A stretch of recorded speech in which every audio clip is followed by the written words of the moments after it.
Mais on passe tout de suite pour le Sentinelle. Jean-Sébastien, il était là tout Oui, à l'heure. oui, je suis là. Vous Ah, m'entendez? d'accord, d'accord, d'accord. D'accord. Jean-Sébastien, donc tu vas nous parler un peu de Hong Kong et de la Chine Ah, Oui, très et de la intéressant. façon comment les choses se passent sur place. Euh, Ça serait bien si tu peux rester dans à peu près 5 minutes, Jean-Sébastien, c'est oui, possible. oui, tout à fait. C'est pas trop, hein? Oui, absolument. Je vais garder ça. Euh, donc moi, Hong Kong, ça fait maintenant 10 ans que je connais Hong Kong et j'y habite depuis 6 ans. Depuis un an, Hong Kong a vécu beaucoup de bouleversements sur le plan social, politique, économique. D'abord, il y a eu le mouvement de protestation l'année dernière qui s'est étalé pendant de nombreux mois par rapport aux étudiants et aux gens de la société civile contre le gouvernement local de Madame Lam, qui est un gouvernement pro-Beijing. Donc, ça a engendré beaucoup de frustration dans la population. Et au début de cette année, il y a eu le coronavirus qui s'est greffé à ça. Alors, moi, j'ai vécu cette crise et on a vécu avec ma femme et notre petit garçon le coronavirus. Et je dois dire que je suis agréablement surpris par ce que les Hongkongais ont été capables de faire pour contenir le coronavirus. Ils ont eu l'expérience en 2003 du SRAS, donc forcément, ils ont appris de ça. Ici, Hong Kong a été une des premières villes, une nation, si on peut dire, qui a mis le port du masque obligatoire, où tout était désinfecté. Les gens ont vraiment suivi ça à la lettre avec une très belle discipline. Ce qui fait qu'aujourd'hui, en tout, Hong Kong n'a que 2500 cas de coronavirus et à peu près 17 morts. Alors, le virus a été contenu d'une façon assez bien contrôlée. Ceci étant, depuis maintenant une semaine, il y a énormément de cas qui refont surface. Il y a à peu près une centaine de cas par jour. Et bon, c'est un problème que les gouvernements essaient d'adopter. Maintenant, vous n'êtes pas sans savoir que la Chine a imposé depuis le 1er juillet cette fameuse loi sur la sécurité nationale. Et ça, j'aimerais bien que Philippe nous en glisse un mot, parce que c'est un véritable combat. Hong Kong se retrouve à être comme un pion entre la guerre qui se trame entre la Chine et les États-Unis. Et malheureusement, Hong Kong avait donc jusqu'en 2047, suite au traité sino-britannique de 1984, un régime particulier et autonome qui fait en sorte que Hong Kong jouit de libertés que la Chine ne connaît pas, tant au niveau de la liberté de la presse que le système capitaliste et autres. Donc tout ça, plus le coronavirus, fait en sorte que Hong Kong souffre. Le taux de chômage maintenant est à peu près 6,5, ce qui paraît ridicule quand on est au Canada ou en France, mais ici c'est énorme. Et les gens, donc, les commerces sont fermés, les restaurants le soir ne servent plus de nourriture. Donc les gens s'adaptent, mais on sent quand même que tout ça, avec la crise actuelle entre ce qui se passe entre la Chine et les États-Unis, c'est difficile. Donc, c'est un petit peu mon point de vue, comment je réagis en tant qu'expatrié vivant à Hong Kong avec une femme qui est hongkongaise. Donc, je connais quand même bien les coutumes et les us, mais c'est une expérience qui est quand même intéressante à vivre aussi. Je peux dire juste un mot Oui, Oui, bien sûr. pour répondre à ce que tu me dis. Les Hongkongais sont seuls. Personne ne les aidera. Les Hongkongais oui, sont seuls. Donc, à court terme, leur destin est tragique. À long terme, il peut se passer beaucoup de choses. Mais à court terme, leur destin est tragique. Personne ne les aidera. C'est affreux, c'est affreux. Moi, je suis désespéré, oui, mais je sais que personne ne les aidera. C'est un peu comme la Pologne Oui, en exactement. 1939. Ou comme la Tchécoslovaquie en 68. Ou comme le Venezuela aujourd'hui. Le Venezuela, on fait rien pour le Venezuela. Enfin, pratiquement rien. Non, non. Quand un peuple, non, quand il y a un gros, notamment quand il y a un gros qui veut dérouiller un petit, le petit est tout seul. oui.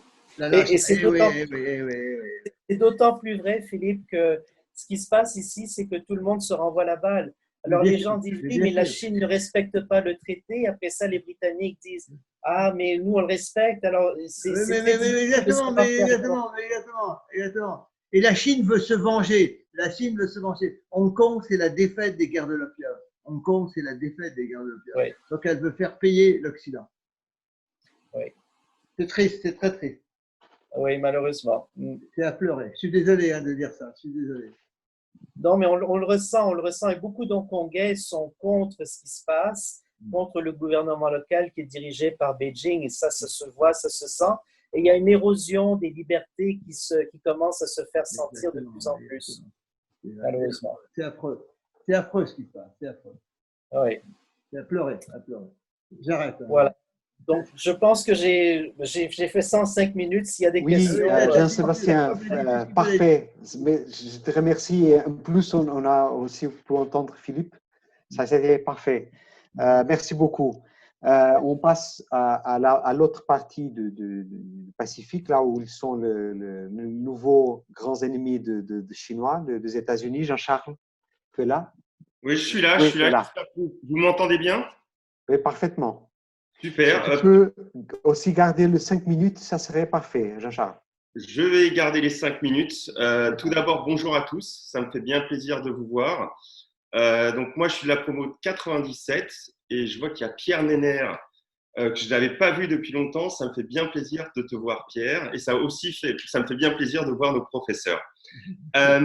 Donc, aux États-Unis, je dirais que la situation est extrêmement délicate.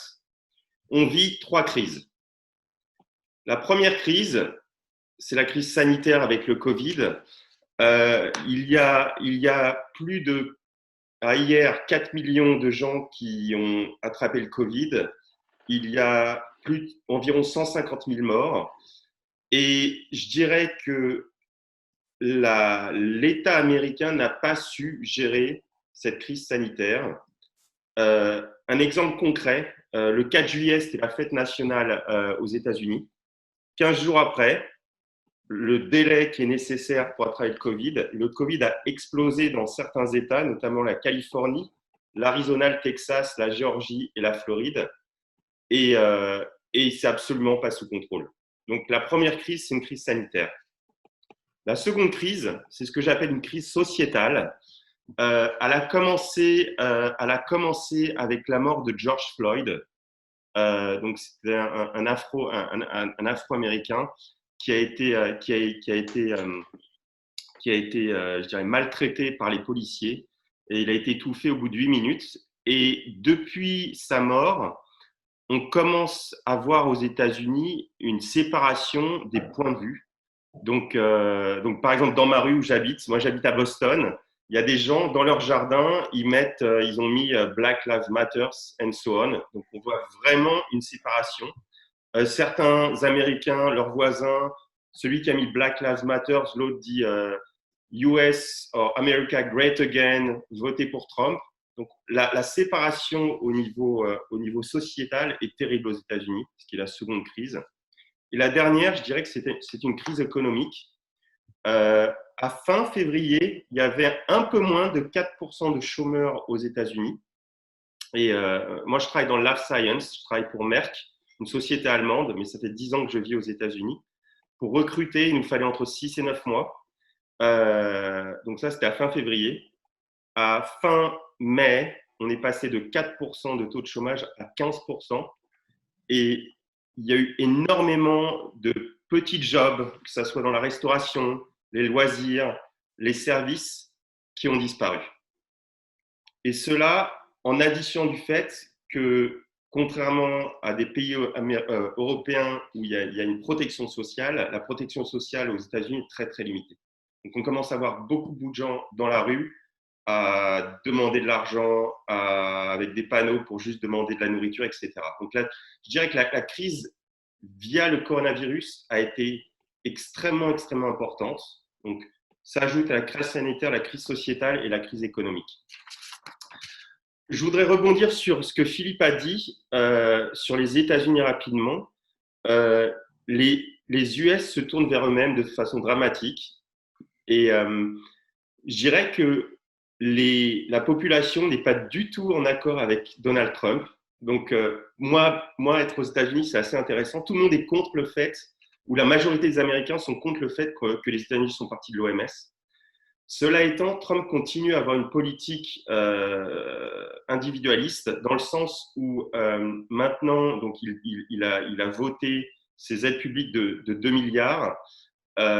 Moi qui travaille dans le Life Science, on a été contacté par des départements publics type CDC, type FDA, où ils nous demandent de les aider ou de les conseiller sur quels devraient être les médicaments ou les produits de Life Science pour qu'ils puissent avoir la priorité sur les tests de diagnostic pour le Covid. On a aussi des sociétés américaines, notamment au niveau de l'État, qui commencent à donner des aides ou des incentives pour tout ce qui est révolution énergétique. Et on le voit au niveau de l'automobile, par exemple, où la majorité des sociétés automobiles souffrent vraiment, vraiment du coronavirus, de la crise économique. Mais on a Tesla, donc cette société qui vend et qui fabrique des voitures électriques, qui explose. Donc, c'est assez intéressant aux États-Unis de voir qu'il y a Trump, il y a une grosse partie de la population qui va à l'encontre de Trump.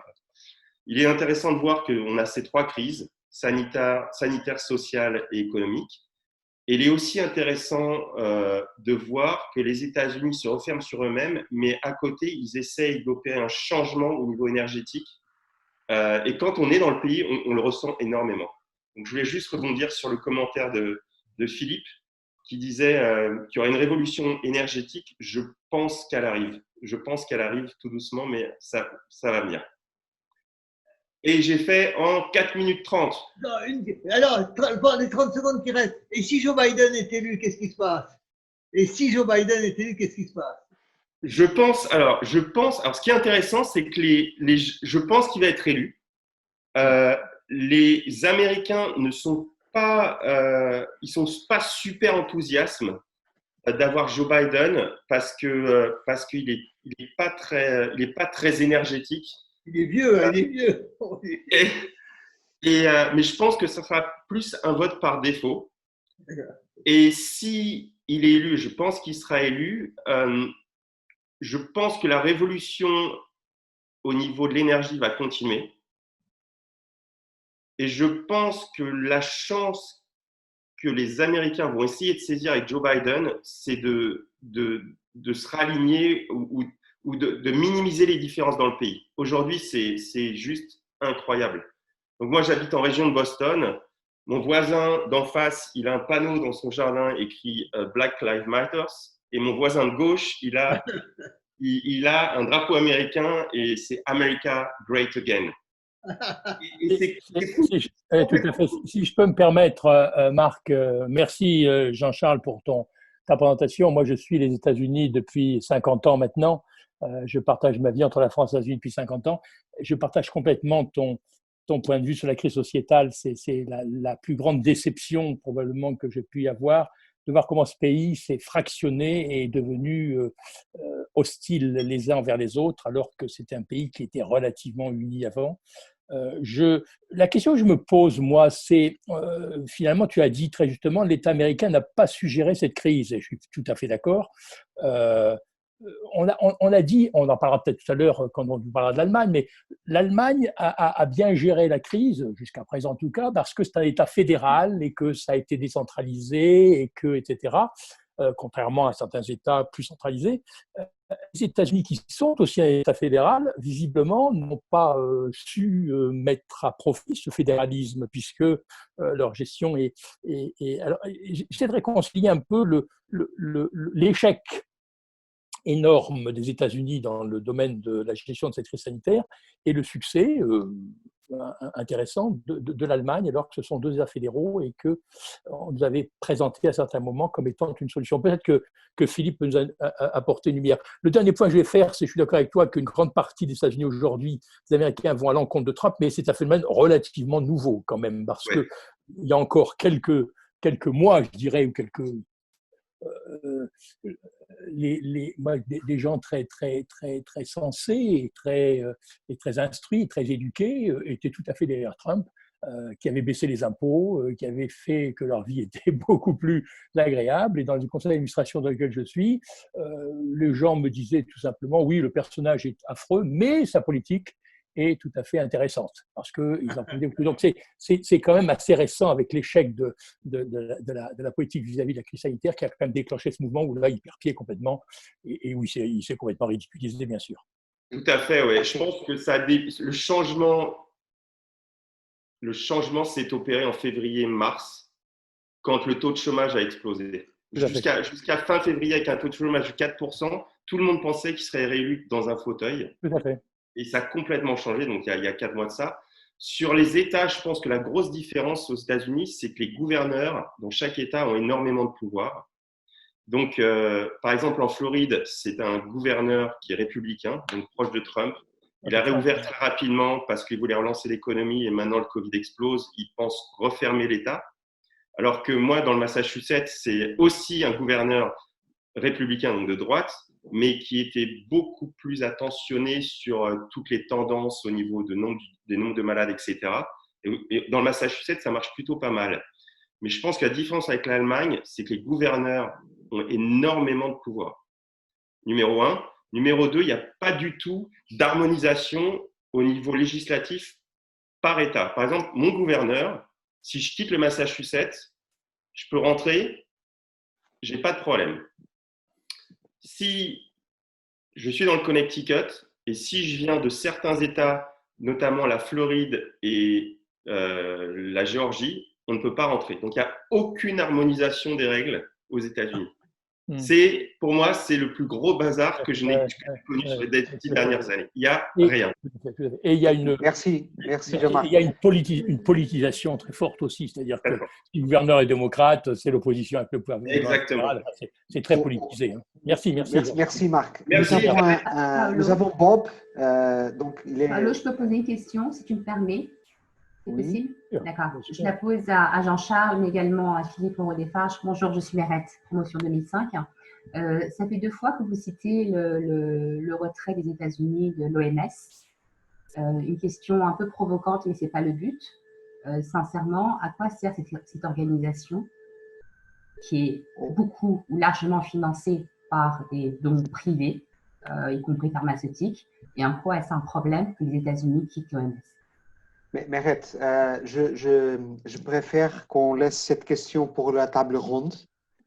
On laisse cette question pour la table ronde. Maintenant, je voulais juste demander à Bob si je pense qu'il est là, ou il est nord-américain. Je pense qu'il peut ajouter un peu par rapport à ce que Jean-Charles était en train de parler. Bob, tu peux donner juste très rapidement comment tu vois toute cette histoire?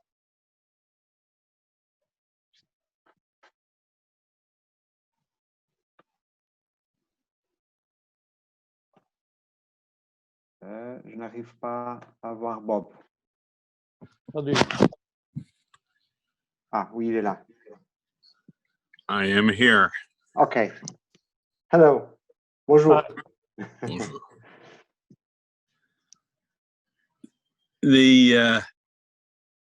It's interesting to hear talking particularly about the U.S. in French because it's a different perspective that I have. As most of you know, I work in the U.S., although I'm around most of the world. I think the biggest change, and I'll make this very short, the biggest change that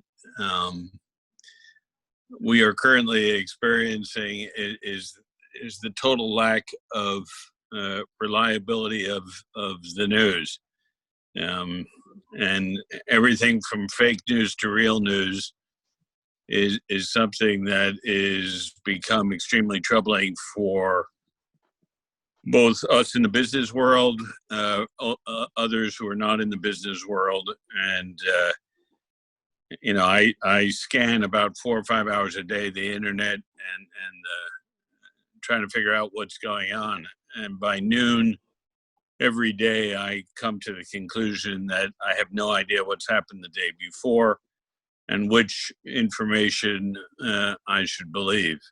What used to be, traditional, reliable sources of information, for example, the New York Times or CNN, and the same thing is true in all the other languages, have now just become editorial media as opposed to sources of news.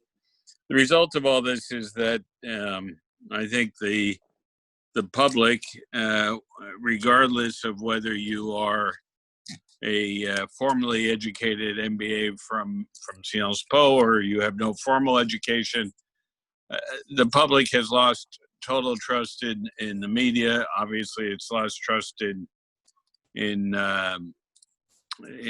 politicians, and so what's happened is that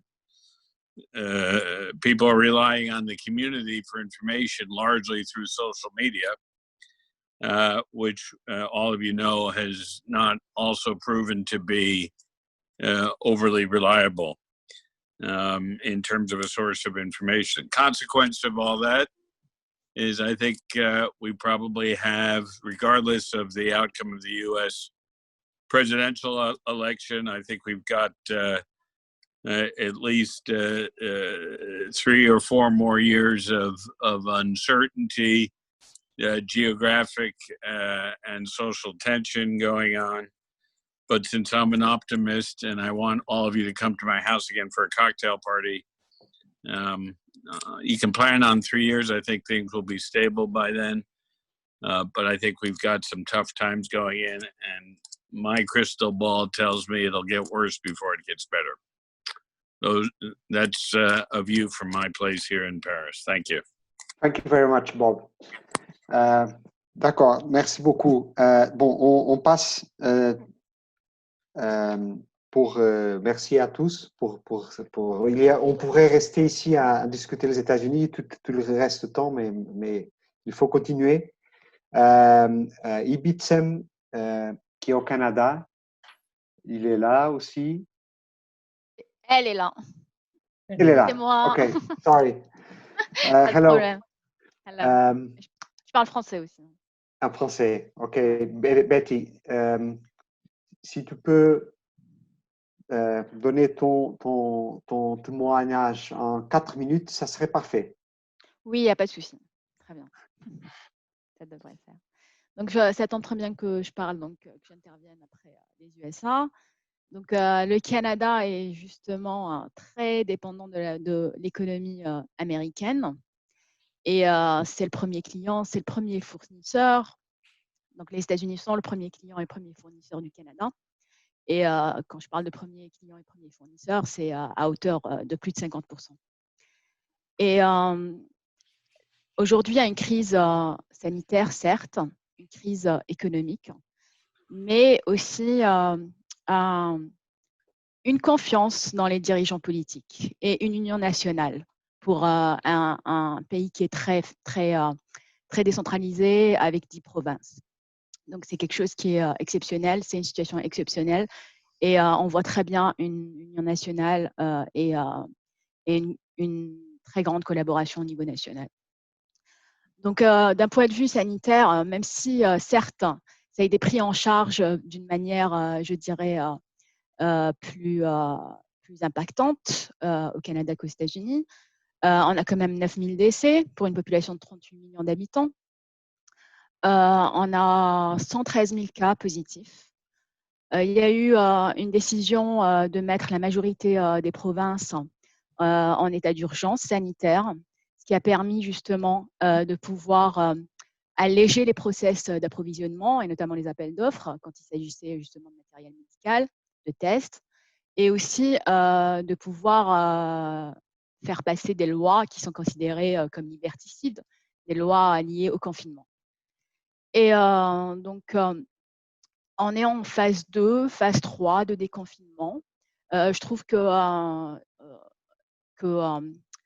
les décisions sont prises de manière très réfléchie, que les politiques se mettent en arrière. Il y a beaucoup d'humilité de leur part. Ils mettent en avant les professionnels et les experts scientifiques. C'est eux qui, tous les jours, donnent donc le bilan sanitaire. On a des conférences de presse tous les jours dans chaque province. Chaque gouverneur est en train de parler et d'updater les populations sur tous les détails. On a un gouvernement fédéral qui a été mal élu en octobre 2019, avec Trudeau, donc les libéraux. Et cette crise sanitaire a plutôt renforcé ce gouvernement qui était un peu instable et qui devait justement trouver des coalitions. Justement, ce gouvernement fédéral, pour parer à la crise économique, a fait voter une aide exceptionnelle.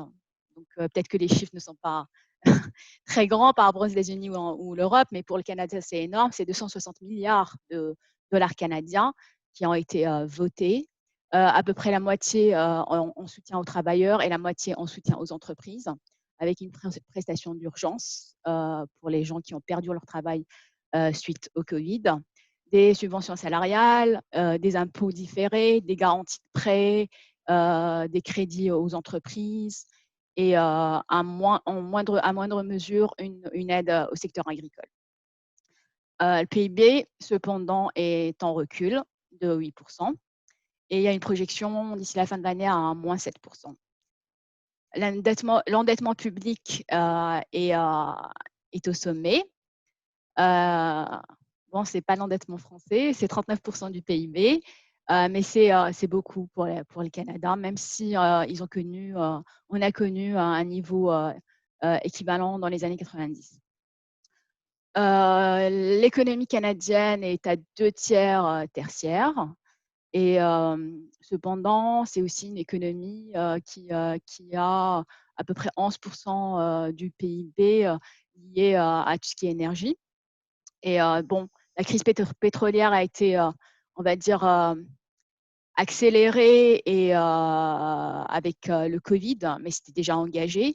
Et malheureusement, le Canada n'est pas en train de travailler sérieusement sur une reconversion énergétique. Une province comme l'Alberta est très impactée.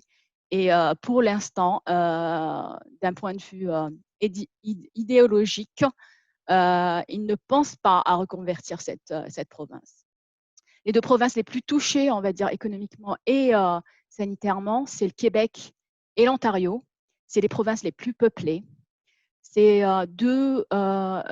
3 habitants du Canada sur 5 sont dans ces deux provinces.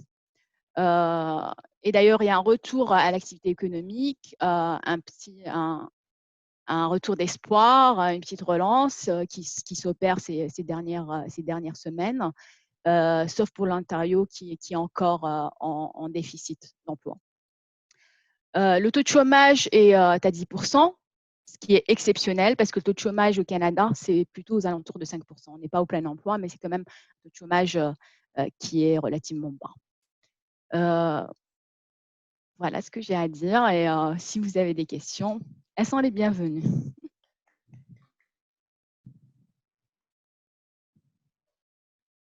Très bien.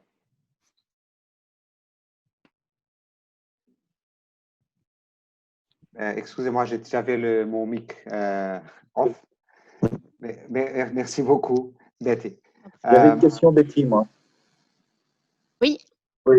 On a vu il y a quelques mois que les relations entre Trudeau et Trump n'étaient pas au beau fixe. Comme effectivement le partenariat avec les États-Unis, enfin bon, c'est le premier partenaire commercial.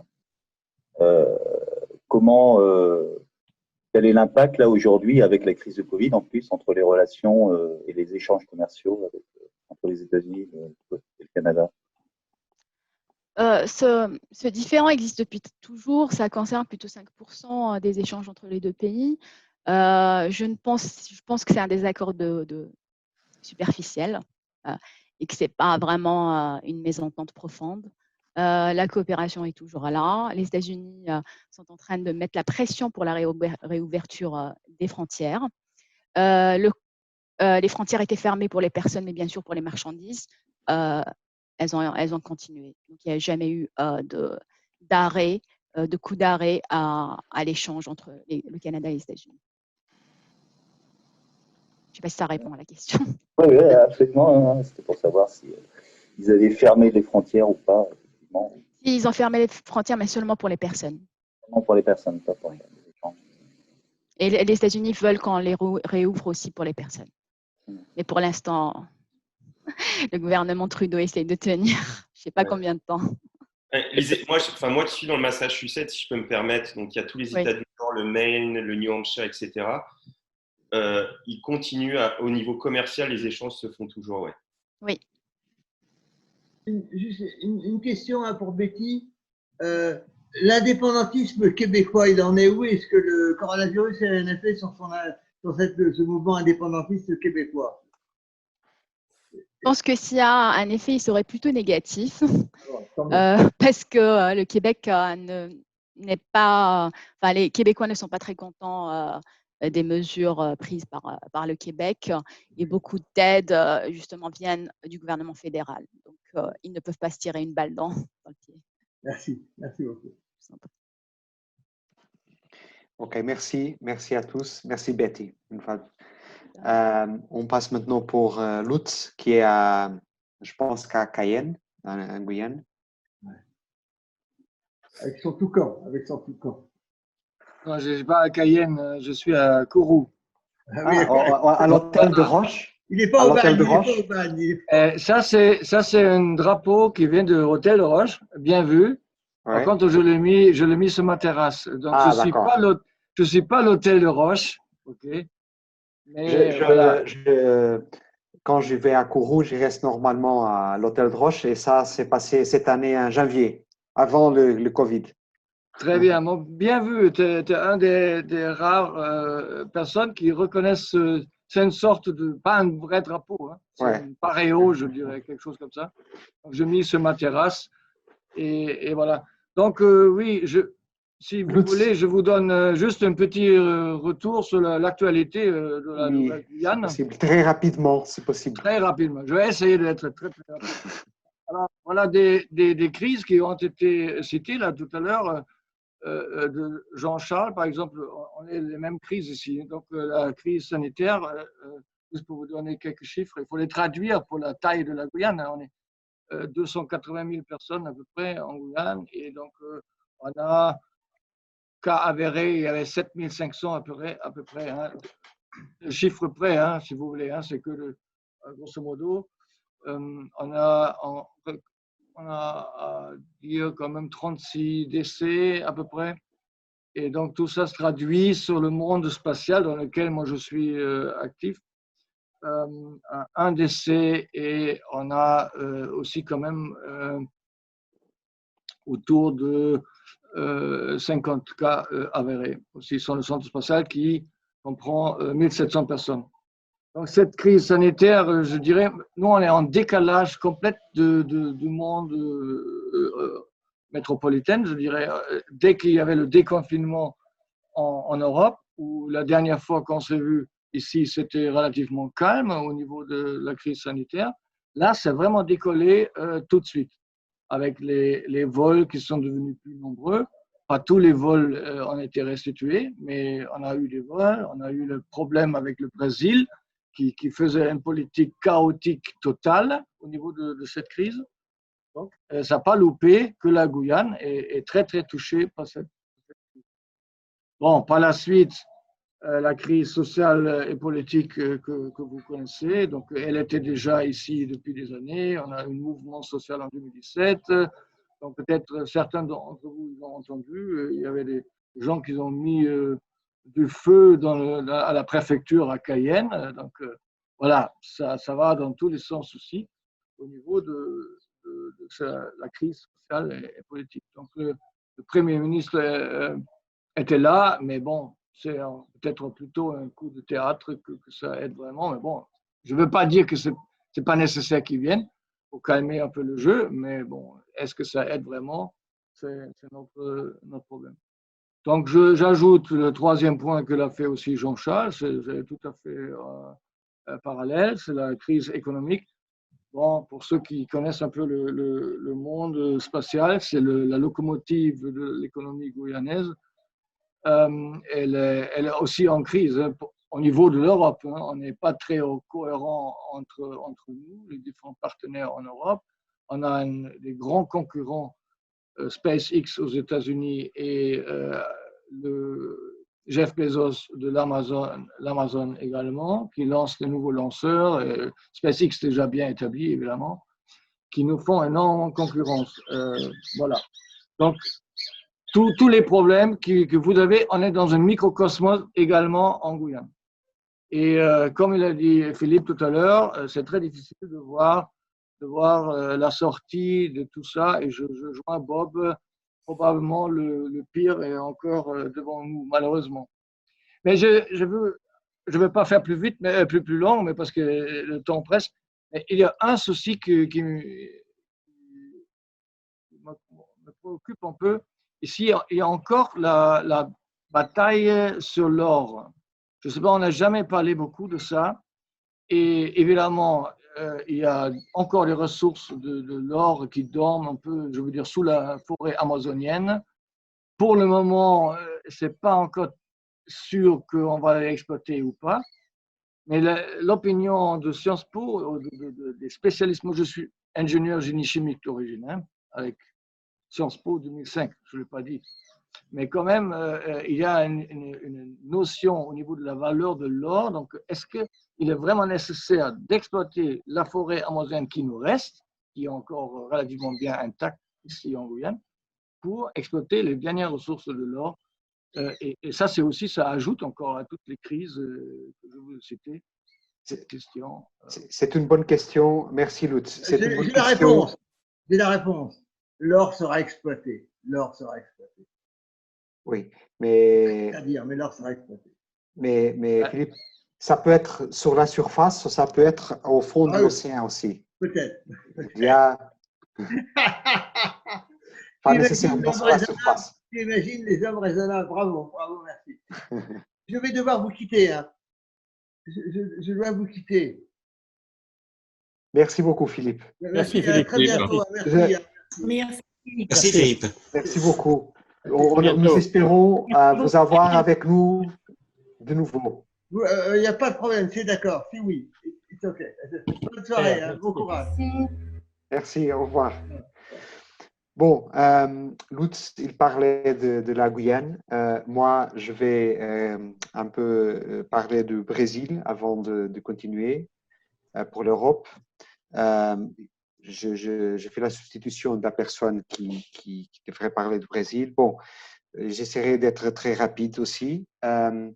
Bon, comme vous savez, le Brésil a un président qui a été élu dans une plateforme anticorruption, mais aussi populiste de droite, qui, du point de vue idéologique, il est très proche du point de vue de Donald Trump. Et concernant cette crise et en étant une plateforme populiste, c'est aussi une plateforme qui ne croit trop à la science. Donc, ils ne font pas trop de confiance à la science.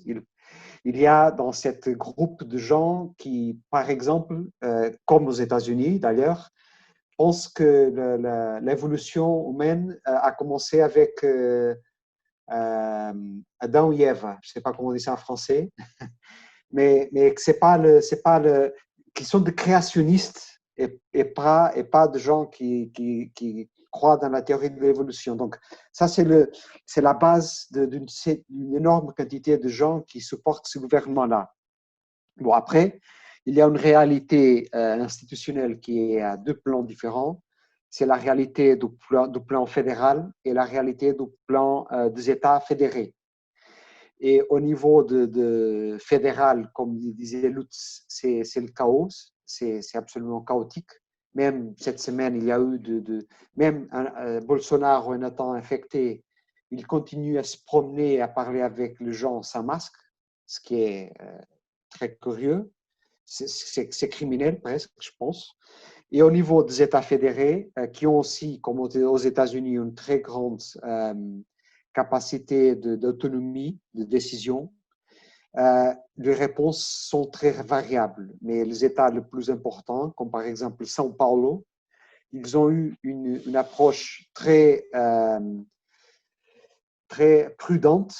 Ils ont mis des mesures de confinement très strictes et ils essayent de contrôler les choses. Donc, la réalité au niveau de différents États, elle est très différente.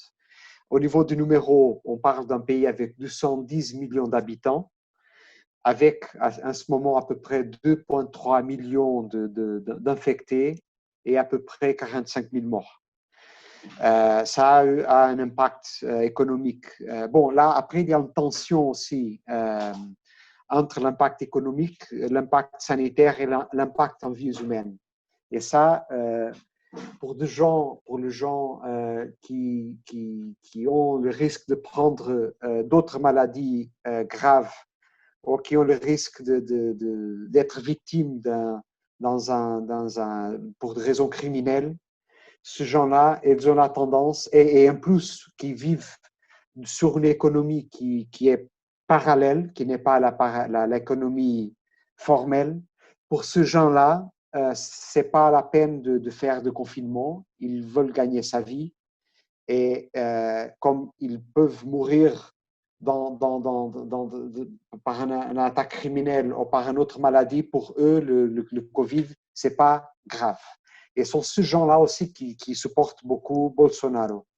D'autre côté, il y a tous les autres qui, comme les Européens, ont une vision, et comme sur d'autres lieux du monde, ont une vision plus prudente où le Covid doit être effectivement attaqué. Donc, pour terminer, le PIB, il doit descendre 8% au Brésil cette année. Le réal a beaucoup dévalué. Il est aujourd'hui presque à 1,06 € réal. Le chômage, il a beaucoup augmenté. Mais il y a une chose que les Brésiliens aiment beaucoup et qui est en train de se tourner en vérité, c'est le fait qu'ils aiment beaucoup de se comparer aux États-Unis. Et là, malheureusement, ils se comparent pour les mauvaises raisons dans toute cette histoire. Et voilà, donc maintenant, on peut passer à Renaud sur l'Europe. Oui, bonjour. Bonjour. Donc, je vais démarrer. Donc, Renaud Delmas, je suis promo 95. Je vous propose je vais balayer l'Europe, la France, et j'ai pris comme exemple aussi la Norvège rapidement, parce que c'est intéressant de voir ce pays qui est en Europe, mais qui n'est pas dans l'Union européenne. Et j'ai plutôt accentué sur le plan financier, enfin ce qui s'est passé sur le plan financier, parce qu'il y a eu quand même beaucoup de choses. Globalement, sur le point de vue santé, l'Europe en fait a payé quand même le prix fort, parce qu'il y a un tiers des morts du Covid qui sont en Europe. Ça représente à peu près 200 000 personnes. Voilà. Et sur la situation sanitaire, il y a eu des fermetures de frontières, ensuite il y a eu réouverture de frontières. Les gens circulent et le Covid se remet un petit peu à circuler. Alors, de façon moindre, mais il y a pas mal d'endroits où il y a des foyers de contagion.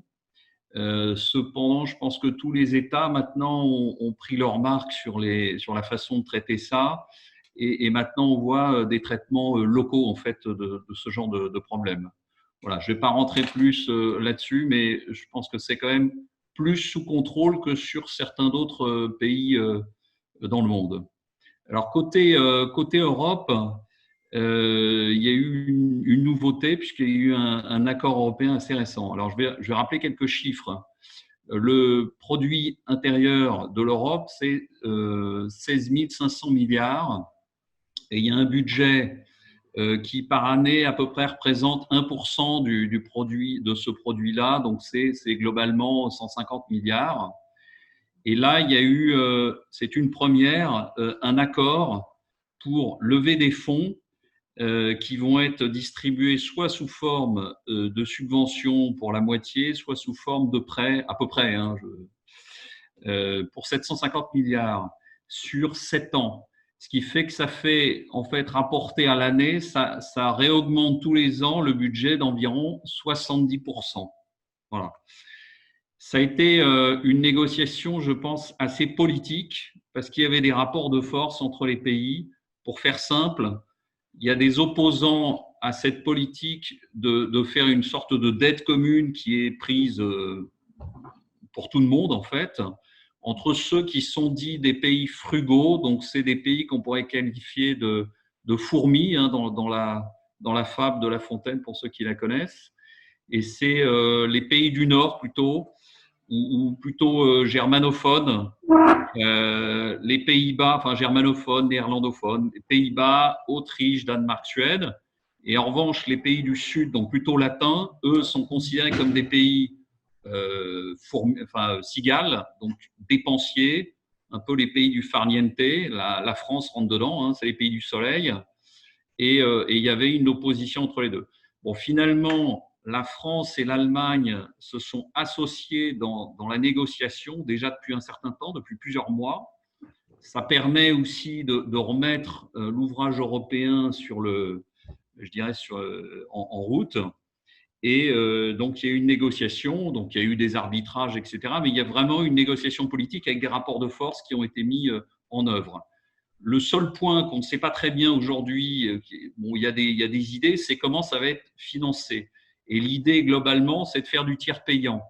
Alors, le tiers payant, ça veut dire que ça serait en particulier les produits qui viennent des pays hors Europe et qui ont éventuellement des aspects de normalisation, de réglementation beaucoup moins contraignants que l'Europe, qui seraient soumis à des taxes qui les remettraient au même niveau de contraintes que les pays européens. Voilà. J'ajouterais juste sur l'Europe, pour aller vite, c'est qu'il y a aussi eu un plan massif. Alors, ce que j'ai donné là comme budget supplémentaire, c'est pour financer, entre autres, un plan européen qui est de 500 millions, je crois que c'est… Non, il y a eu un premier plan de 500 millions d'euros, je crois que c'est 500 milliards d'euros. Oui. C'est 500 milliards. Hein, ouais. Et donc, les 750 milliards, là, c'était pour financer ça. Sur la santé, le chômage, etc. Enfin, tous les problèmes pour essayer de résoudre ces problèmes-là. Et dernier point, la Banque centrale européenne aussi a fait un travail, puisqu'il y a des liquidités qui ont été débloquées en quelque sorte. Donc, une ligne de crédit de 3 000 milliards d'euros qui va être soumise au fur et à mesure, et des rachats de dettes pour 1 000 milliards d'euros. Voilà, pour l'Europe. Donc, quand même, un gros progrès. Et le point essentiel, c'est que c'est la première fois en Europe qu'il y a une dette commune et que tout le monde accepte en fait cette dette commune. Côté France, ce qu'on peut dire, c'est que le taux de chômage a bondi, on est à 9% et je pense que ça va encore croître. Donc, il y a un vrai souci. Il y a eu un consensus quand même pour faire une levée de fonds et donc un plan de relance à hauteur de 100 milliards d'euros. Aujourd'hui, c'est 100 milliards d'euros. Alors, je rappelle que le budget français, c'est en gros 327 milliards d'euros par an. Ça représente 56% du PIB. Et donc, il y a ces 100 milliards qui vont revenir sur sans doute plusieurs années. Et sur ces 100 milliards, en relation avec le plan européen, il y a 40 milliards qui vont être financés normalement par le plan européen. Donc, il y aura 60 milliards directement par la France. Ça fait bien sûr exploser la dette française. On était un peu en dessous de 100%. Je crois qu'en ce moment, on passe à 112%. Et ce plan, il a quand même pour vocation en gros, d'aller vers d'abord une réforme de la santé. Ça a été un point en discussion déjà depuis plusieurs mois, avant même le Covid. L'idée, c'est moins de bureaucratie et plus de soignants, pour faire simple. Il y a aussi une volonté de décentraliser et de même de réindustrialiser. Par exemple, on s'est rendu compte que les masques, on n'avait pas ce qu'il fallait en France, les machines pour traiter les les malades des systèmes respiratoires, ils n'étaient pas industrialisés en France. Et donc, finalement, on s'est rendu compte qu'en enlevant un certain nombre d'impôts qui faisaient un frein, on pourrait certainement réindustrialiser. Et c'est le sens des réformes qui sont en train d'être faites. Et pour rapidement finir sur la Norvège, c'est un pays très particulier parce qu'il a un taux de chômage très bas, d'environ 4%. Alors, ça a peut-être un peu augmenté avec la crise actuelle. Il y a sans doute pas énormément de morts dans ce pays-là. Voilà. C'est un pays où il y a un revenu national très important lié aux énergies, du pétrole en particulier, et ça a permis d'abonder sur plusieurs années déjà en arrière un fonds souverain. Et alors là, j'ai eu les infos en dollars. Le fonds souverain, c'est-à-dire c'est une réserve, ils n'ont pas de dette, ils ont un fonds, enfin si, ils ont une dette de 40%, mais ils ont un fonds donc qui est du cash disponible de 1000 milliards de dollars. Et c'est à rapporter au produit intérieur brut d'un peu plus de 400 milliards de dollars. Donc, vous voyez, quand il y a eu cette crise qui est arrivée, qui a un peu tapé dans le chômage, etc., et l'économie, déjà, c'est un pays qui est en excès budgétaire et en plus, ils ont des liquidités disponibles. Donc, ils n'ont pas eu énormément de problèmes, semble-t-il. Voilà. Est-ce que vous avez des questions? Merci beaucoup, Renaud. Nous sommes très en retard. Moi, j'invite ceux qui ont des questions à le poser sur le chat. Et à la fin, on aura du temps pour poser les questions et pour que Renaud puisse le répondre. Et comme ça, je passe à Farid Alexander, que je le vois, il est là. Bonjour, Farid. Salut. Salut. Okay, I've been asked to present the DACH region again, like last time. Oops. No, my alarm has just gone off for some reason. One sec. Yeah, so I'm looking after the DACH region, and generally I'll give an overview first of the region and then of the specific 3 countries. The DACH region, basically the GDP is expected to decline between 6 and 7% in 2020 and expected to rebound again by 4.5, 5.5% next year. So they remain rather optimistic in the medium term. Short term, yes, everyone's going to be hit and everyone's being realistic about that situation. All 3 countries have now reintroduced face masks in public spaces. And here I have to disagree with Jean-Charles that Germany is homogenous. It is absolutely not homogenous. Every village basically decides what they're up to. It's Bavaria versus North Rhine-Westphalia versus Berlin. Everyone's versus Berlin. And in this case, they've all decided the face masks need to stay. Even the one state which wanted to open up most has decided that it needs to reintroduce stricter measures. And that was North Rhine-Westphalia. That one was the most proactive to open up. With regard to the unemployment rates, for everyone else, it may sound low, but for the DACH region, Germany, Austria are around the 5.5%, and Switzerland is around the 3.8%. The Swiss newspapers are already talking about levels and crisis levels of 1975, when they had this kind of breakdown in GDP and the increase in unemployment.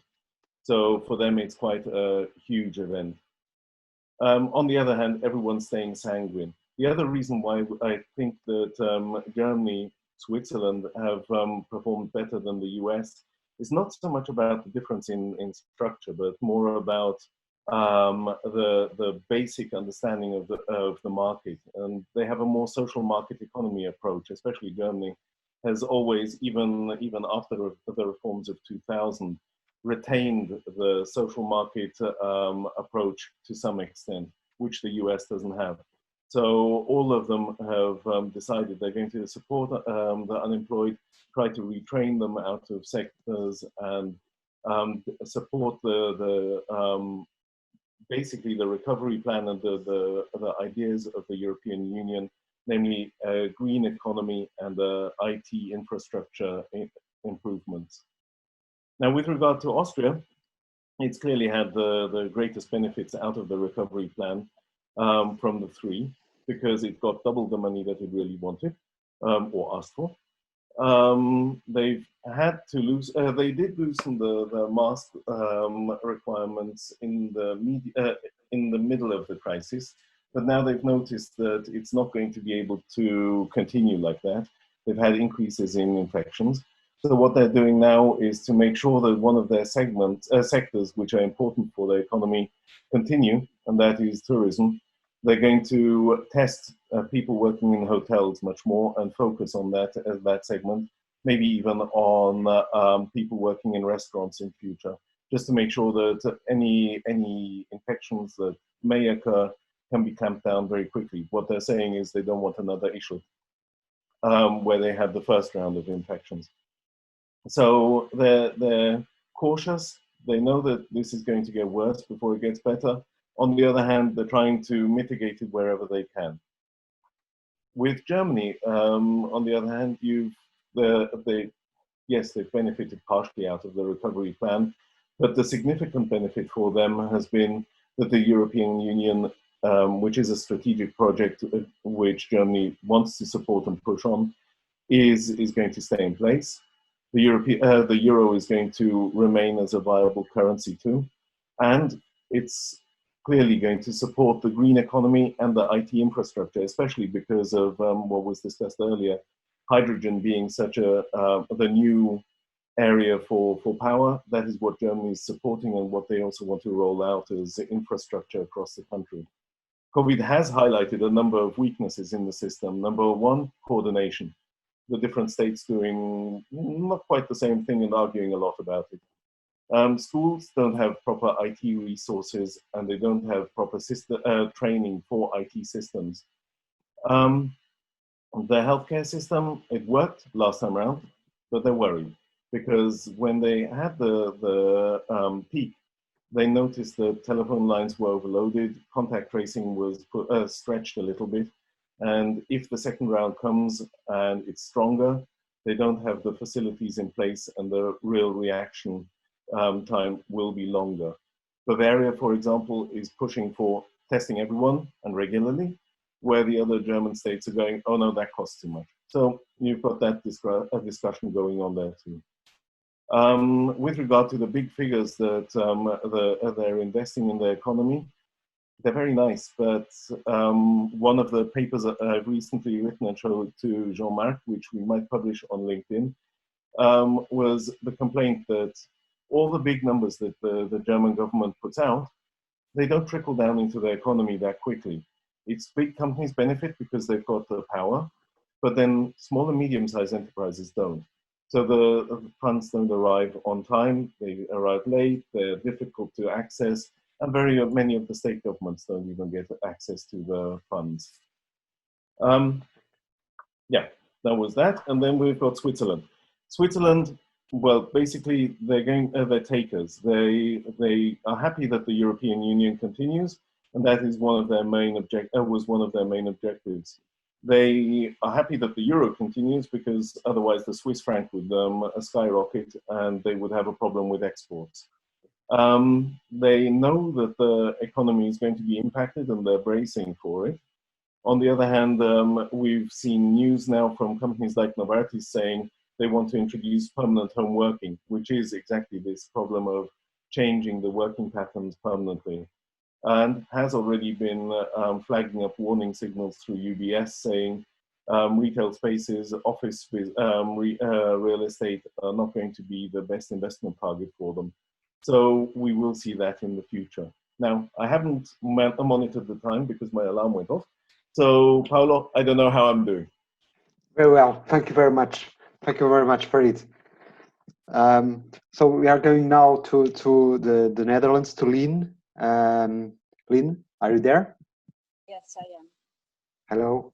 Lien is from my promotion. We were colleagues there. at the MBA. Yes, thank you, Paulo. I will speak today again about the Netherlands and the UK, and I will do that along 3 lines: the state of play in terms of the pandemic, I will speak about the state of play of the economy, and the outlook. So first, the Netherlands. The Netherlands now is one of the most open countries in Europe, with a lockdown index of 90%. So we're nearly open, and most open from all European countries. Recently, the cases have gone up again, and that's quite worrying. So far, we were at more than 52,000 cases and 6,000 deaf people. In terms of the economy, the Netherlands has done relatively well when it comes to the economic management of the crisis. In April 20, we had our export values compared to a year ago minus 17%. So of course there is a huge impact, but for example, unemployment is 4%, which is nearly half of the neighboring countries. And I think that's thanks to a well-developed support package. We had 2 strong packages, and the third one is now being developed for autumn and winter to invest. Can you hear me better now? I see that my sound is low. I hope it is better now. Yeah, if you talk a little bit louder, it will be better. Better. Great, I'll do my best. Now it's much better. It's better now. Fantastic. Now, so unemployment is 4%, which is approximately half of the neighbors around us. And I think that's thanks to a well-developed support package. We have 2 packages. A third one is being developed for the rest of the year. And that will be to invest ourselves out of this economic crisis. Something worst is behind us. I'm not sure about that. I think many companies have still assignments that were placed before the pandemic started. I expect more kicks later this year because gradually these assignments will dry out. Now, that's in terms of the recovery in the Netherlands. If you look at Europe, obviously, and it was already touched upon before me, the Netherlands was part of the so-called Frugal Four. I do think it's very important to point out that to Dutch companies, the EU is very important, and companies want to maintain the unity in the EU. That's very important. So companies have said to the Dutch government, yes, you can be critical regarding the EU recovery program, but please show a warm heart. So that's always been the point of view of the companies in the Netherlands. What I see is, in terms of outlook for the Netherlands, it will be very important to see how the cases now develop. It has gone really up. So after opening up and traveling, the R rate has gone up, and let's see how that develops, if they can get a grip on that. We also need to wait for the economic impact in the autumn and the winter, because as I said, I expect that to be quite strong. And then for the Netherlands, obviously, we have on the 1st of January the Brexit. That will be very important. An FTA would impact the GDP with minus 1.5% by 2030, but WTO 2%. So for the Netherlands, it's very, very important that there comes a good trade agreement. And as you know, we've just had the 6th round of negotiations, and it's not going well. So important months ahead. Then in March, we will have the elections in the Netherlands, and key themes will, of course, be the economic recovery, the perspective, and the trust. And then in autumn next year, the German elections, also very important for the Netherlands, to see what will be the impact on the European integration and what role will be given to the UK. Now, the UK, as you all probably know, has been hit very hard by COVID. 289,000 cases and more than 45,000 deaths. Probably could have been prevented if the lockdown was announced earlier. A week earlier would have made already a huge difference.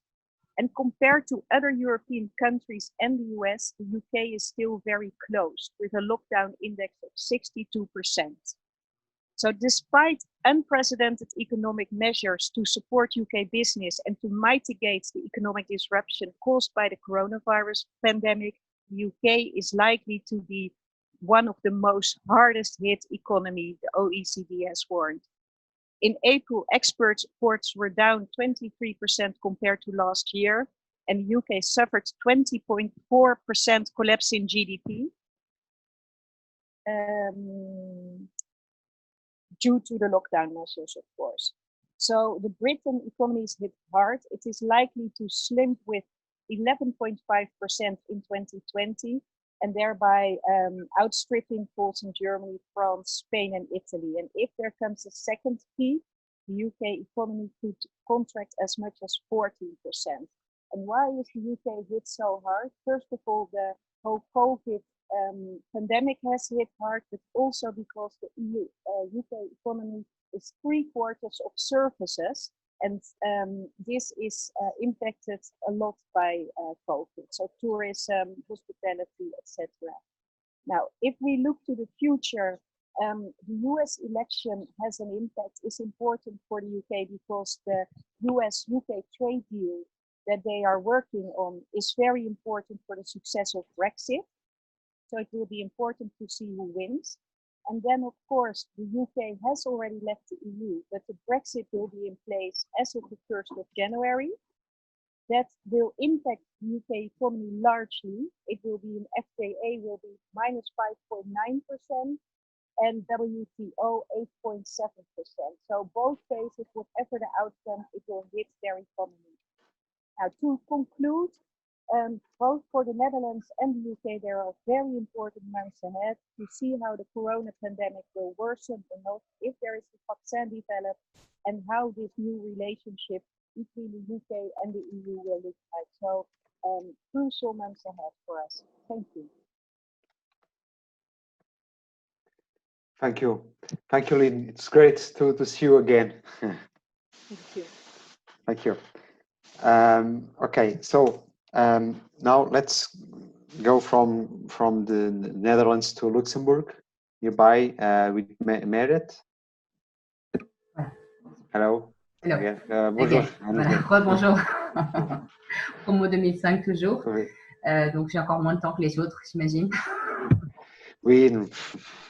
Non, si ça a été le budget européen, les Hollandais étaient déjà en train de dire qu'ils avaient raison parce qu'on a déjà cassé le budget de temps. Il n'y a pas énormément de choses très très différentes qui se sont passées au Luxembourg par rapport à la France. De manière générale, les politiques de confinement et de déconfinement, on savait quand elles allaient arriver parce que c'était le lendemain de l'allocution du président Macron, en général, que le Premier ministre Bettel annonçait l'annonce qui était faite la veille par le président Macron. Donc rien de nouveau par rapport à ça. Le Luxembourg, c'est 100 000 habitants. Il y a eu 110 personnes à peu près qui sont décédées du Covid pendant le pic de la crise, donc 110 personnes, moyenne d'âge 87 ans, donc rien d'extraordinaire. En revanche, ce dont le Luxembourg s'est rendu compte pendant cette période de crise et de fermeture des frontières, c'est qu'il y a 200 000 frontaliers qui viennent travailler au Luxembourg tous les jours. Et la quasi-totalité des infirmières viennent de France, de Belgique et d'Allemagne. Donc c'était un peu embêtant d'avoir les frontières fermées par la France et par l'Allemagne.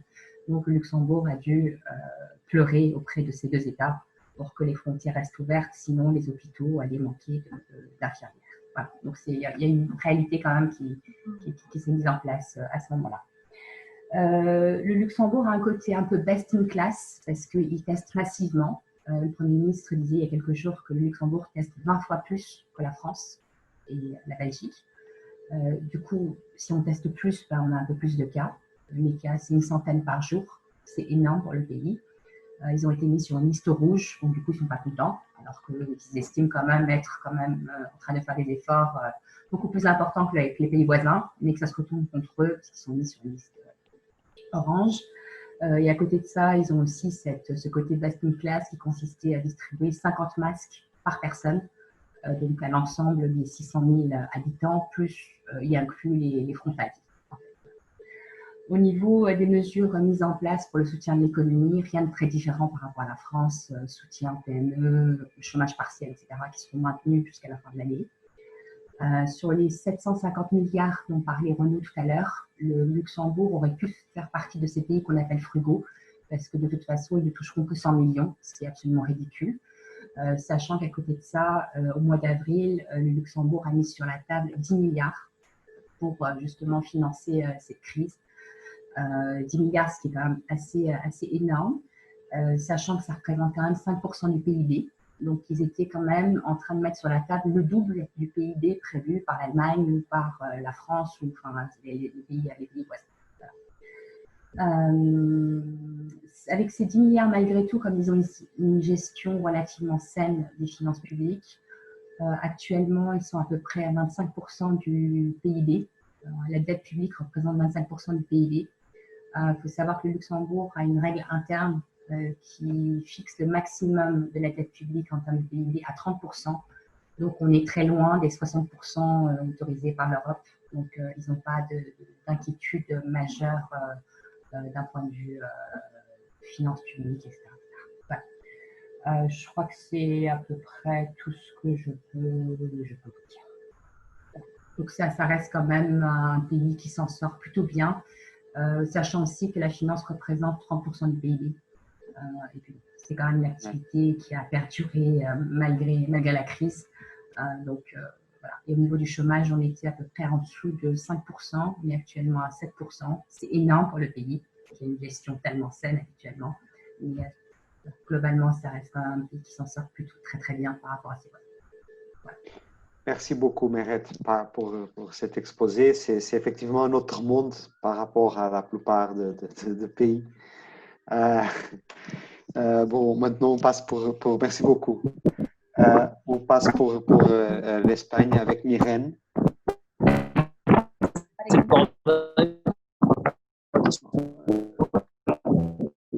It seems there's a problem with one of the now. Oui. Okay. The picture in Spain is very different. Obviously, Spain is one of the members of the European Union with the worst economic forecast, and as it has been one of the most affected by the infections, and also by its dependence on sectors that are particularly hard hit by this crisis, such as tourism and catering. And this is leading to an economic and social crisis. With an economy that depends 58% on consumption, and where the service sector represents around 67% of the GDP, the picture is not very rosy. The unemployment rate is expected to rise between 20 and 24% in the coming months. The forecast of the Central Bank of Spain speaks of a collapse of the GDP of around 15%, and then returning to growth in 2021, which we will see, because they expect a 5% of the recovery in 2021.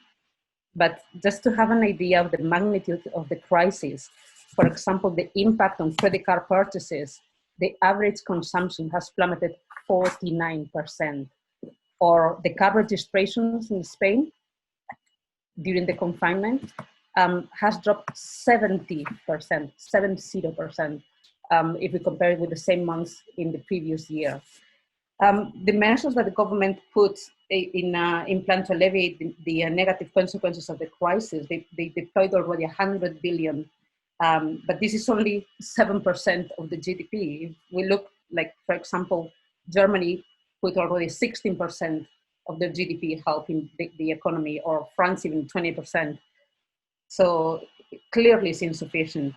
The financial institutions that were vilified in the previous crisis have injected 70 billion to small and medium enterprises and self-employed people. 80% of these loans or help is being guaranteed by the state. Now with the European Recovery Fund, Spain has got another 140 billion, nearly half and half in grants and half in loans, which represent again another 10% of the GDP. So the picture is not great. There is fear. We sense fear of what's going to happen because the sanitary crisis is far from resolved. We've seen that areas that have been open, they need to close again. The tourism has been really badly affected, and even now the night tourism, like the restaurants, the bars, the discos, they have to close down. We don't know what's going to happen in September with the schooling. So it's a lot of uncertainty, and we'll see what happens. On the hope side, because I want to finish this with a positive note, is that we've got some of the biggest companies in the energy sector, like Iberdrola or Repsol, that they are committed to the green recovery as a path to economic unemployment, to be aligned with the European strategic priorities. And for example, Iberdrola is investing this year in 2020 $10 billion just to promote the change. Repsol also the same with the building of the 2 new low emission refineries in Spain. So basically they want to change a little bit the focus of the sectors, leaving a little bit retailing and tourism and putting more emphasis in the energy. So hope in the middle and long term, fear and crisis in the short term. Merci Myrène. Thank you very much. Now, Martha, elle est aussi à Lisbonne, comme moi. Elle va nous parler un peu de Portugal. Oui, bonjour à tous. Donc, l'impact économique du blocage sur le Portugal. Je dirais que Portugal traverse la plus grande crise économique depuis la récession de 1929. Selon la Commission européenne, le confinement au Portugal aura un impact d'environ 7% sur le PIB. Et en fait, ne serait-ce que les mesures adoptées par le gouvernement pour soutenir l'emploi, la solvabilité des entreprises et des individus a coûté environ déjà 3% du PIB du pays. Alors, comparé à 47 autres pays, le Portugal est classé le 11e pays à subir l'impact économique du coronavirus. Et le nombre de chercheurs d'emploi s'est accru de 100 000 en 3 mois. Pour un petit rappel, la population du Portugal est de 10 millions d'habitants, donc c'est un petit pays. Alors, l'intervention de la Commission européenne. La subvention de la Commission pour le Portugal sera d'environ 15 milliards d'euros à fonds perdus. Et qui sera mise en place entre janvier 2021 et 2026. Mais les pays auront aussi la possibilité d'emprunter au fonds de récupération d'autres 11 milliards. Cela va s'ajouter déjà à des fonds prévus dans les tableaux de financement pluriannuels qui le Portugal a le droit d'environ 30 milliards. Donc, en fait, certains pensent que cela est peu par rapport à ce qu'on espérait et d'autres pensent que c'est bien assez. Le plus important sera de pouvoir effectivement savoir placer cet argent de façon optimale. Il y a eu un professeur, António Costa Silva, qui a présenté une vision stratégique que soutiendra le plan de récupération économique du pays. Et les détails chiffrés de cette vision stratégique est en cours. Et c'est un super projet, mais le vrai défi sera de pouvoir vraiment établir les priorités et bien étudier le placement de cet argent. Une chose qui est déjà décidée est que l'Algarve, la région de l'Algarve, dans le sud du pays, qui dépend presque entièrement du tourisme, aura une aide, une enveloppe de 300 millions qui lui sera allouée. Et le gouvernement, pour l'instant, Donc, de toute façon, il continue de garder le maintien, il garde le layoff simplifié, hein, c'est l'aide aux entreprises, n'est-ce pas, jusqu'à la fin de l'année. Il va continuer aussi de donner des allocations, des soutiens aux familles jusqu'à la fin de l'année. Et il va complémenter les revenus des personnes qui ont des salaires inférieurs à 2 salaires minimum. Il va complémenter cela par un versement d'une certaine somme d'argent une fois cette année. Et il y a aussi plusieurs projets de reconversion professionnelle, spécialement dans le domaine de la technologie. Il y a aussi des reconversions et d'aides aux jeunes chômeurs et aux handicapés, travailleurs handicapés. Il y a aussi de 400 millions d'euros qui seront investis dans l'éducation à distance pour pouvoir former des personnes et équiper les écoles et améliorer les réseaux technologiques. Et il y aura aussi, l'aide en fait à la compagnie aérienne, la TAP, parce que cette aide, en fait, cette entreprise est stratégique pour le développement national.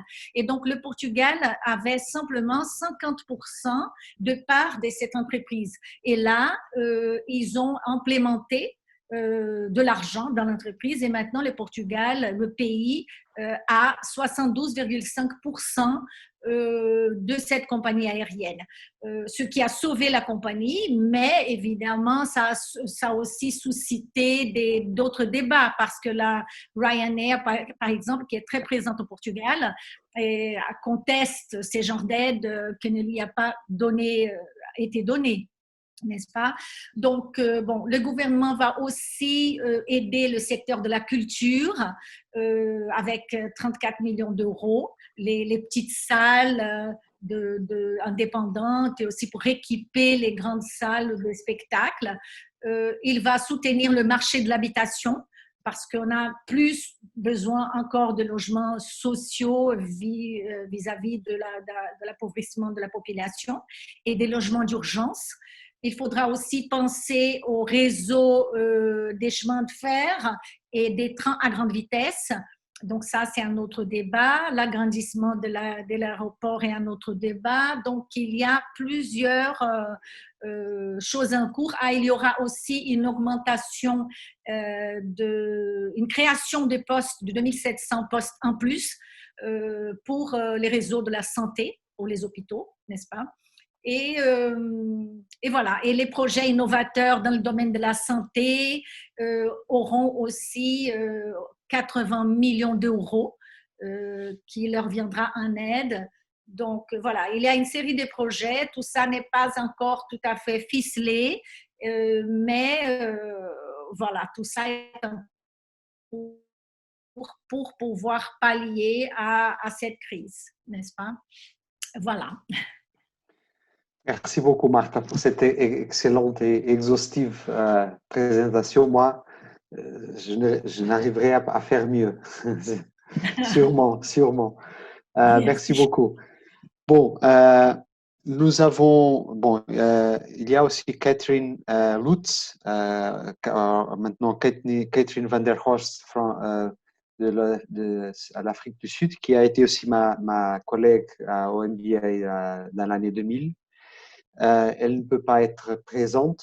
Elle a eu un problème et ne peut pas être avec nous. Donc, elle m'a envoyé un texte et m'a demandé de lire. Je pense qu'il est assez court.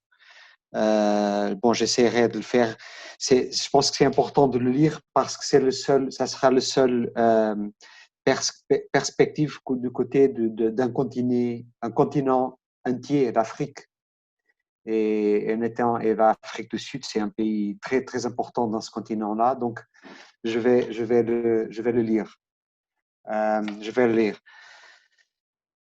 OK, en anglais, bien sûr. Economic impact of the blockage on the country, South Africa. South Africa has endured arguably one of the most severe and restrictive lockdowns of all countries. The country entered level 5 lockdown on March. People were not allowed to leave home except for groceries and to seek medical treatment. Elle entre dans le détail, mais c'est un peu le modèle de confinement que nous connaissons dans différents pays. This harsh lockdown led to the unnecessary closure and destruction of business on an unprecedented scale. Unemployment already at 30% of potentially willing and able productive adults is estimated to increase by more than 1 million. Prior to the COVID-19, the absolute level of unemployment was estimated at around 7 million persons. The number of people gainfully employed stands at 16 million, and the country has 58 million people. So there's now it's a comment from my side, a huge amount of people unemployed, and this number is growing. As a result of COVID-19 and government's inept, hard-handed handling of the pandemic, GDP is estimated to contract by 17% in 2020. It's huge. Tax revenue collection is expected to fall by some 40%. Okay, how is government helping affected areas, sector, businesses, and populations? The government has put together a COVID financial relief package of around 100 billion rands, which means around 50 billion euros, comprising various forms of financial guarantees, social welfare grants available for the most vulnerable. And the country already operates a massive social welfare grant system that provides the bare minimum of income to 16 million recipients that averts the descent into total poverty.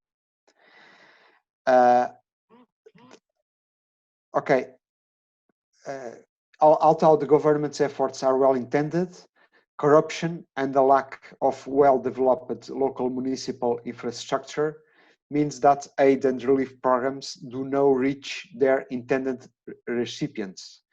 Moreover, government's one-size-fits-all policy has led to behavior that has been irrational and grotesque, to say the least. For example, with the mandatory closure of schools, school feeding programs, including ones organized by civil society, have been halted. This has led to hunger and malnutrition amongst the most vulnerable of South African citizens. Malnutrition conditions eradicated in post-apartheid South Africa have re-emerged.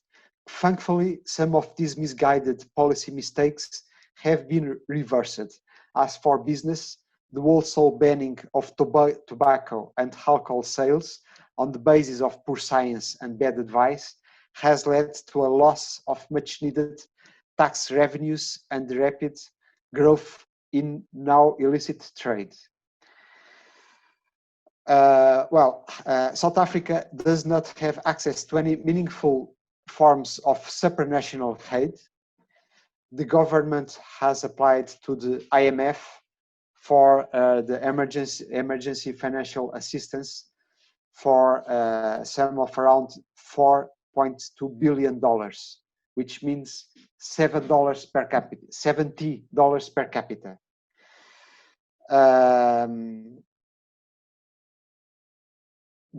To finish, the South African economy on its knees and a dramatic drop in tax revenues and over-indebted and financially committed fiscus, the COVID pandemic is certainly forcing the hand of the government and ANC-led ruling elite to undertake drastic economy policy change towards liberal, open markets, merit-based economy policies. This includes abandoning highly restrictive labor policies, favoring organized labor, security of property rights and tenure, abolition of exchange controls and race-based policies. The ANC and South African government has failed to realize that the single most important asset in South Africa's arsenal against the COVID pandemic is the youth of South African population. The percentage of persons over age of 65 is slightly more than 6% of the population. At present, there have been 60,000 deaths, 400,000 infections, and more than 50% recoveries. Practically, deaths have been 1 in, I think she told 1 million, hardly something to justify a self-inflicted body blow to the economy. Bon, c'est impressionnant ce texte. Bon, je ne sais pas quoi dire de plus.